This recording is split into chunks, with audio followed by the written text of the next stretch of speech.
Okay, girls, you all know that at this time of year, Easter time, the skeptics, they come out of the woodworks. And this latest article in The Star is no exception. I know you've all read it. I think it's entitled, God is All in Your Head. Okay, who wants to start? I'll start. Okay, sure, I'll start. You gotta love how Jesus makes headlines this time. I mean, he's everywhere, but unfortunately, it's not everyone's celebrating him. So there you go. Him and the Easter Bunny are everywhere. Lionel Tiger and Michael McGuire wrote this book called God's Brain, and basically the idea is that 150,000 years ago, we realized we were all dying, and we were worried about, stressed about it, so we made up God and all these stories, and then that released serotonin in our brain. It provided comfort, and so basically God is all in your head. At the same time, another article has just been released, basically by, I'm going to say this in the English way. Denise, you can tell me the German way to say his name, George Northoff. And he basically says that our brain will never be able to understand God. He's been trying to research our brain and just saying it's just a pile of meat inside your head, and it's not going to be able to. One way to think of it.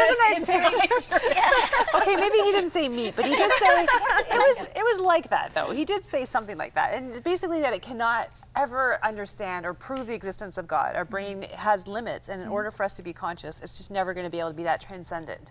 So two really interesting concepts. You know, it's Georg Northoff. Is that Yeah, what we're talking about? Yes, okay. You know, he's really out of the loop because the latest scientific research, we were talking about this in church a week or two ago, indicates that the limbic area of the brain is hardwired to cause us to desire relationship with people and with God. That's the latest.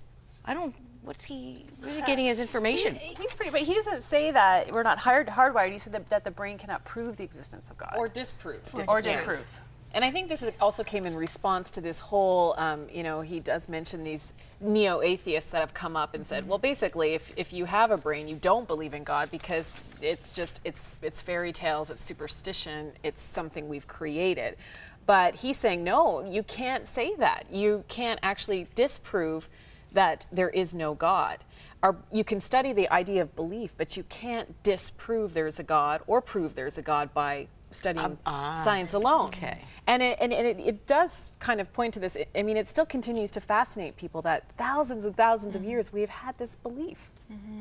Well, really, how can the finite understand and comprehend the infinite? Like, really, there is a disconnect. So, pardon the pun, it's a no-brainer. Yeah. And We can't get it. I mean, he's God and we're not. But so notice that there's always the issues of Jesus and God. There's always, you're either going to make an excuse for him because we have to use the excuse of God to explain things we can't explain. And then there's the other part of saying, you know, our meat-filled brain needs, meat-filled head needs something.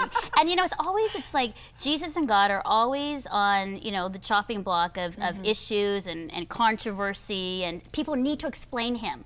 Right, if it's not tangible, if it's not in front of us, if we can't explain it, then it's almost like we have to make up these kinds of theories and ideas to make him make sense. Well, here's what God says. He says in Romans 1, since the creation of the world, God's invisible qualities, his eternal power and divine nature have been clearly seen, being understood from what has been made, so that men are without excuse.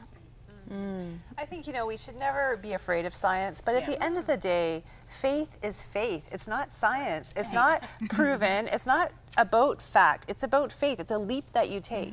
But we receive something real that in our spirit says to us, this is something within us says this is real. And that's what we all testify to. That's why we all believe in this unprovable story in a sense, right? And Because it's it's not just changing our something you lives. believe. It's a person you know, right. intimately. You maybe can't prove him, but you can know him as the friend who sticks closer than a brother. And you know what? Even like in the article, I mean, Northoff even says that, you know, faith plays a role in people's lives. I think he talks about suicide, how a lot of people who are depressed and suicidal but have faith will refrain from taking that next step because they feel like they have some sort of obligation to God, or they feel that God is there within the situation. So exactly, just kind of to go on what you're saying, I mean, faith is faith, and at the end of the day, faith has been the catalyst for so much good in this world, and also the catalyst for people to refrain from sometimes doing what they genuinely want to do. Exactly. So you know, this year, for a change, we don't have something negative on the cover. Here's Maclean's Resurrecting Jesus. This historian at 81 is all for the historic Jesus, which is great. They talk about the Jesus wars. I just like to say, you know, don't wrestle, nestle. He is real, and you will discover that as you open your heart to him. Well, it's always good conversation when you're talking about God. So.